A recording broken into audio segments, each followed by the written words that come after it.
Yeah, believe me, we've addressed a lot of things after that game. A lot of people are saying some really positive things. You got to find a way to put it behind you, and it can obviously be the other way as well. When you have a tough performance, there's a lot of negativity circulating around. So, as we say a lot in this business, you got to find a way to put the tough emotional defeats behind you. I thought we prepared well after that St. Mary's game, which was a tough loss for us. And I've liked how our team has responded and come back to work after the big win on the road at Creighton. So, now it's about going out there, executing, hopefully getting off to a great start, get one more day to prepare tomorrow. And, again, the biggest thing we talk about with our team is emotions, and you can't let your highs get too high. You can't let your lows get too low. You have to stay consistent with your preparation regardless of what happened in the previous game, and you're only as good as your next performance. So, it's a big week for us. We're playing a good team, an athletic team that plays very fast, and a team that can really score the basketball. So, if we're not sharp, if we're not on point, they're going to make us pay. Seen the guys respond well over the past 3 or 4 days? Yeah, it was a little sluggish yesterday to start, but I liked how they responded to tough coaching and got back after it and finished the practice well. And I thought from start to finish today was a very solid day. And, we're going to take them to see Gladiator 2 tonight. Excited about that, and then get one more opportunity tomorrow. To make sure that everybody understands the game plan. And we'll get a shoot around earlier because of the early start time, the 5:30 tip on Wednesday. But our guys are excited to get back out there. I think they understand now what we're capable of doing, especially on the defensive end. Still have room to grow.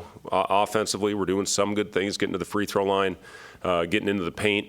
And, I think we'll have a game where we take the lid off from the perimeter. But, I really liked how our guys controlled tempo in that game, followed the game plan to perfection. That was about as good as I've had a team that is from start to finish followed a game plan and did exactly what we needed to do to give ourselves a chance and then make the plays down the stretch to, to hold Creighton off, which is not easy to do on that home court. So, just a really good, overall performance for our guys. But, again, knowing the importance of putting that behind us and moving on to the next one. That said, what kind of confidence does that give you in this group? The amount of turnover that you had this early in the season, that they execute a game plan like that against that kind of opponent. Yeah, especially, the thing that I was most pleased with was how they responded after the tough loss to St. Mary's. And we had a very long film session that next morning because I really felt that there was a lot of things that happened out there that prevented us from winning that game up in Sioux Falls, which would have been a huge win for us. Now, that being said, you learn a lot of things about your team and how they're going to go prepare after, a tough film session, and they did a great job of putting that behind them and then preparing for it. So, we had another tough film session yesterday. You can't let them get comfortable. You got to continue to go out there, coach them hard, and put a game plan that gives us the best opportunity and the best chance. This team we play in South Dakota will pressure us. They'll full court press. We have to take care of the ball. That was a huge part of the win at Creighton is we took care of the ball. We didn't turn it over, and did a great job on the glass. South Dakota, they crash all 5, and we're going to have to do a good job hitting and hopefully take advantage on the other end if we can finish off possessions. Raleigh's experience when you brought him in here, but how much was that at hand on Friday? I think he had 4 points there in that stretch to kind of put it away. Yeah, and hit a tough pull-up at the end of the clock. We were trying to shorten the game, and this was after a turnover. He had a bad turnover where Burke had a shake play out of the corner, and he overthrew it. And, he did a really good job of keeping everything calm and moving on to the next play. We went down and got a couple stops, and then he made a couple really big plays, that one in the fast break where I was telling him to slow down, but he went in there anyway and scored on a fast break. But, it's nice to have a guy like that. I thought Aaron Eulis had one of the bigger baskets in the game as well, got the and one. And it really was everybody that stepped on the floor contributed to that win, and that's what it's all about. When you have a group that goes out there, they're joined at the hip, and I just thought, they were all game long for 40 minutes. They were connected out there, and that's what you look for. You have to have all 5 guys in the right spot. Our defense, if you have one guy out of position, it's going to affect the whole group, and I thought the guys were really tied together for all 40 minutes, especially in that defensive end. You mentioned how you wanted to get more looks for Connor. Did you see that payoff been also his off-ball movement? It seemed like he was kind of running around like Casey a little bit. Yeah, Was that yeah. an emphasis? It was, yeah, it was. We actually we worked on it the night before. We went over to the arena. You know, this team right now can't get enough shots, so we went over there night before. We don't always do that, and you know, put in a couple actions for him just to run off screens, and he took full advantage of it. I thought our guys did a really good job of getting him open.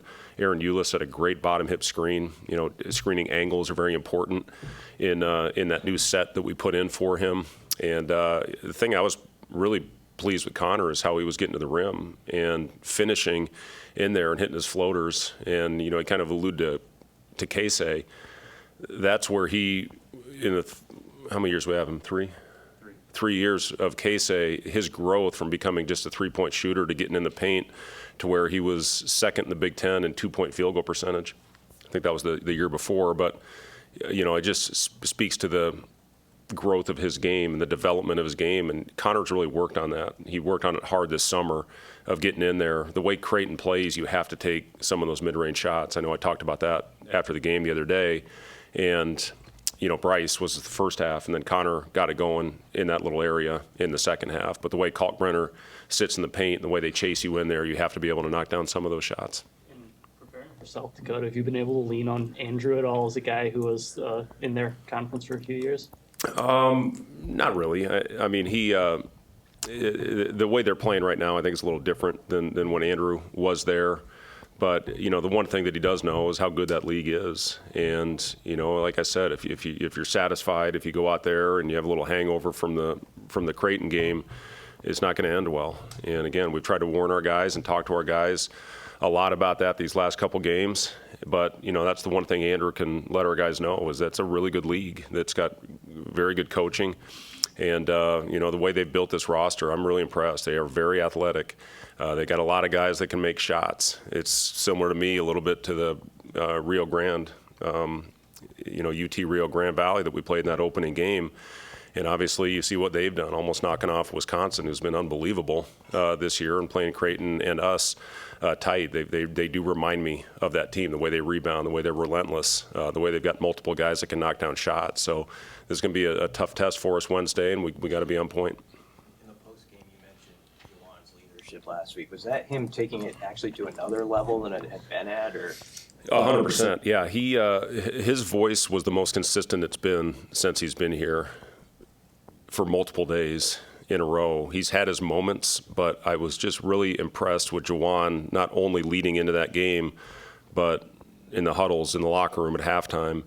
He's really taken that upon himself to be the vocal leader of this group, and we needed somebody to emerge and step into that role. Raleigh's a great leader by example. Bryce, you know, certainly has his moments of leading by example and you know, being vocal, but we needed that really consistent voice, and I'm proud of Juwan for stepping up and taking that on, and we're going to need that the rest of the year. As I told him, this can't be a 1 week thing. You know, when you're a veteran guy, you've been here longer than anybody, it's a big responsibility. But you know, if you take it on and like Juwan did, it's going to benefit Juwan and our whole team for our future. Been a lot of love for Nate Lenzer after that Creighton game. I guess maybe just speak on the impact that he's had with having your guys embrace that defensive mindset.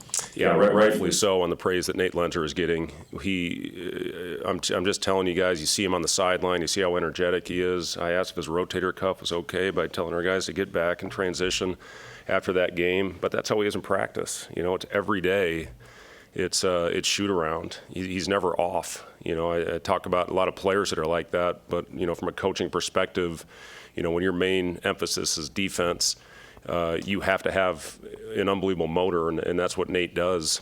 And you know, I'm really proud of this staff. You know, the roles that have been assigned. Adam Howard with what he's doing to help me with everything on the offensive end, and you know, Ernie, you know, working with our big guys, you know, rebounding.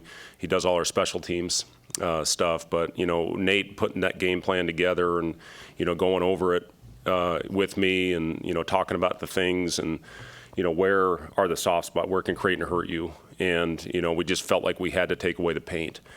the game before at PBA the previous year, they absolutely handed it to us because they got the paint and the three-point line.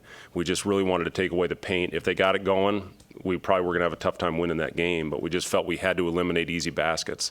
And our guys were on point. You know, not only did Nate put in a great game plan, but I thought our guys did a really good job of going out there and executing for 40 minutes. Coach, you have a lot of players that are well-traveled, played a lot of basketball. How much is that helping guys like Sam, guys like Bryce, returners in your program, just to have that outside experience? Yeah, it is important. And not only those guys, not only Jawan, Bryce, Sam, but you look at guys like, excuse me, Cale Jacobson, you look at Jeff Grace, you look at Henry Burt, you've got guys that have been around this program a long time. And, you know, our defense, it is complicated. There's no doubt about it. We get a ton of reps, but we continue to believe in it. We got so much better as the year went on a year ago, and it's great to see in the early part of the season, you know, that some of that's carried over, and I think a lot of that has to do with the veteran players that have been in the system. And, you know, you get a guy like Burke that comes in, it's a completely different system than he played in. Gavin, Connor, Braxton, you know, it's a completely different system than any of those guys have ever played in. So it's taken a little bit of time, but hopefully we showed what we're capable of and we can take off from there. But our returners have played a big part in that. And, you know, if we keep guarding like that and can get our offense going, you know, we have a chance to be a really good team. 5 games under your guys' belt, and obviously 2 against, you know, pretty good teams. I'm curious, how much do you and the coaching staff sort of use the data that you guys have to determine, you know, this is going to be our defensive lineup when we need a couple stops, or this is our close? Like, is that enough data so far that you guys have to determine, you know, those types? Yeah, of it's a great question. We're getting there. I think with the lineup that we had on the floor at the end, we've had Burke out there quite a bit to finish games at the 5. Sam, obviously, he's helped us win a lot of games on the defensive end these last couple of years. So he's generally going to be out there. Bryce, Jawan, you know, you got 4 really good defenders out there. And then, you know, you figure out who the other guy is going to be, you know, with Jawan, you know, out there. So we got 5, you know, defensive lineup that we feel pretty good about. And then, you know, we've subbed offense, defense there at the end as well to get Connor back on the floor. But, you know, it's as far as the data, yeah, we get those reports after every game as far as 5-man lineups, you know, pairs, you know, 3-man, who the best defensive lineups are, best rebounding team, and then who's going to give you the best chance to put the ball in the basket. But, you know, defensively is where we felt like we had to win that game the other night just because we had to slow it down and muck it up. And, you know, I think we had the right group out there for the most part. Coach? All right, thank you guys.